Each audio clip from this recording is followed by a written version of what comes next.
আসসালামু আলাইকুম, কেমন আছেন সবাই? আশা করি সবাই ভালো আছেন। আপনারা দেখতে পাইতেছেন আনোয়ার ভাইকে, যে সে এখন অনেক ভাইরাল, অনেক সেলিব্রিটি মানুষ। আমাদেরকে কেউ এখন চিনে না। বর্তমানে এখন আনোয়ার ভাই ট্রেন্ডিংয়ে, বাংলাদেশ কাঁপাইতেছে মানে রিয়াকশন ভিডিও দিয়া। আনোয়ার ভাই যে টাইপের ভিডিওগুলো মানে অনেক সুন্দর, কিন্তু এমন এমন ভিডিওগুলো আছে মানে আনোয়ার ভাই কীভাবে যে করে আমি তো বুঝি না। তার মুখে কি রুচিতে একটু বাজে না? মানে এমন কিছু ভিডিও আছে, আজকে আমি আনোয়ার ভাইয়ের কাছ থেকে শুনবো যে এই টাইপের ভিডিও আনোয়ার ভাই কিসের জন্য বানায়।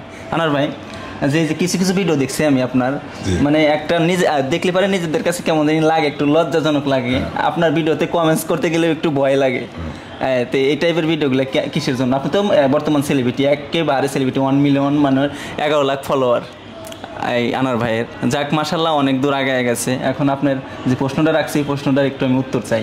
আচ্ছা, প্রথমত বললে অসংখ্য ধন্যবাদ আপনাকে। আমি কিন্তু ওনার হাত ধরেই অনলাইন জগতে আসা, তাই আমি কিন্তু এই অনলাইন জগতে গুরু ওনাকেই মানি, আর বাদ বাকি আছে অনেকেই। প্রশ্নটা করেছে এই প্রশ্নটা খুব একটা ডিফিকাল্ট, আরও ইজিও হয়ে যায়। ইজিটা কেমন? আমরা যখন অনলাইন জগতে কাজ করি, কাজ করতে গিয়ে অনেক বাধা আসবে, অনেক বিপত্তি আসবে, এগুলোকে অ্যাভয়েড করে আমাদের চলতে হয়।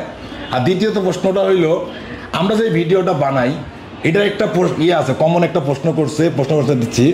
আমার পকেটে যদি আজকে 10 টাকা না থাকে, কেউ আমাকে 10 টাকা দিবে না। আমি ভিডিওটা বানাই বিধায় পাবলিক খাচ্ছে বিধায় আমার একটা ইনকামের সোর্সিং আসতেছে। দেখেন, আমি একটা মূল বিষয় করি, এই বর্তমান সমাজটা এমন একটা জায়গায় পৌঁছেছে, আপনি একটু নেগেটিভ পর্যায়ের ভিডিওগুলো আপলোড করতেছেন, সেই ভিডিওগুলো কিন্তু মিলিয়ন হিট খাচ্ছে। আপনি যদি একটু পজিটিভলি নিয়ে যদি ভিডিও তৈরি করতেছেন, সেই ভিডিওগুলো মানুষ অ্যাভয়েড করতেছে। মানে এই ভিডিওটা মানুষের দেখবে না, কিন্তু আমরা যে একটা মানে পজিটিভলি ভাবে একটা কথা বলতেছি, আমি একটা রিভিউ দিচ্ছি মঞ্জু ভাই সহ, এই ভিডিওটা কিন্তু মানুষ গ্রহণ করবে না, কারণ এখানে নেগেটিভলি একটা জিনিস নাই। অতএব আমি বুঝতে পারছি যে আমার অডিয়েন্স গুলো কোন টাইপের ভিডিওগুলো বেশি খাচ্ছে। আমি একবারে নেগেটিভ ছাড়তেছি না, আমি সামাজিক পর্যায়ে যা দেখতেছি, মানে 18+ উপরে ভিডিওগুলো দেখা যাবে, সমস্যা নাই। কিন্তু হ্যাঁ, এখান থেকে আমরা বাড়িয়ে আসবো আস্তে আস্তে। আপনারা যতক্ষণ বাড়িয়ে আসবেন, তারপরে কিন্তু আমাকে বাড়ি হইতে হবে। যখন আপনি পজিটিভলি ভিডিওগুলো দেখা শুরু করবেন, তখন কিন্তু আমি নেগেটিভ ভিডিওগুলো আর বানাবো না। অতএব আপনাদের আগে মাইন্ডসেট আপ চেঞ্জ করতে হবে, তারপরে কিন্তু আমাদের তরফ থেকে অটোমেটিকলি মাইন্ডসেট আপগুলো চেঞ্জ হয়ে যাবে। সো আমার কথাগুলো অলরেডি বুঝতে পারছেন, আমার উত্তরটা পাইছে। আর একটা কথা বলি, এই অনলাইন জগতে আমার হাতে ঘড়ি শুরু কিন্তু ওনার দিয়া। উনি আমার সর্বপ্রথম এই জগতে মানে পথ প্রদর্শক। ইনশাআল্লাহ সবসময়ের জন্য ওনাকে আমি ফলো করি। আমি যেটা বলি মানে আনোয়ার ভাই কিন্তু অত্যন্ত অনেক ভালো একজন মানুষ। আমি জানি, যতটুকু আমি দেখছি, এর সাথে চলছি আনোয়ার ভাইয়ের সাথে। এখন বর্তমান আনোয়ার ভাই আমার অফিসেও, মানে দেখেন কতটুকু আন্তরতা থাকলে মানে একসাথে আমরা বসি, এতটুকু সকালে গাড়ি থেকে নামছি, ঠিক আছে, সকালে গাড়ি থেকে আনোয়ার ভাই এখন ফেসবুক প্ল্যাটফর্মে, প্রায় অনলাইন প্ল্যাটফর্মে থেকে, সব জায়গা থেকে, ইউটিউব, ফেসবুক থেকে, সব জায়গা থেকে আলহামদুলিল্লাহ ভাইরাল, মানে ভালো একটা আর্নিং আসে তার, না বলি সব বিষয়।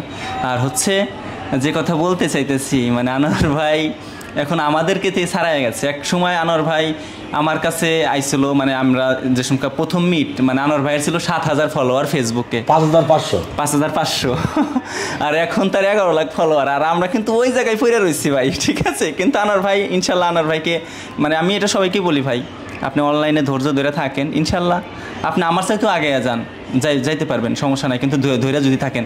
কিন্তু আমি আনোয়ার ভাইয়ের ভিতরে এটা দেখছিলাম, কারণ আনোয়ার ভাই মানে রাত দিন পরিশ্রম করছে ফেসবুকের পিছনে। আলহামদুলিল্লাহ এখন আনোয়ার ভাই এখান থেকে একদম প্রতিষ্ঠিত। দোয়া রয়েছে আনোয়ার ভাইয়ের জন্য।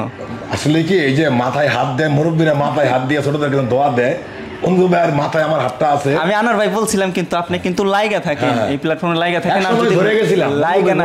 লাইগা না থাকেন তাহলে কিন্তু হবে না।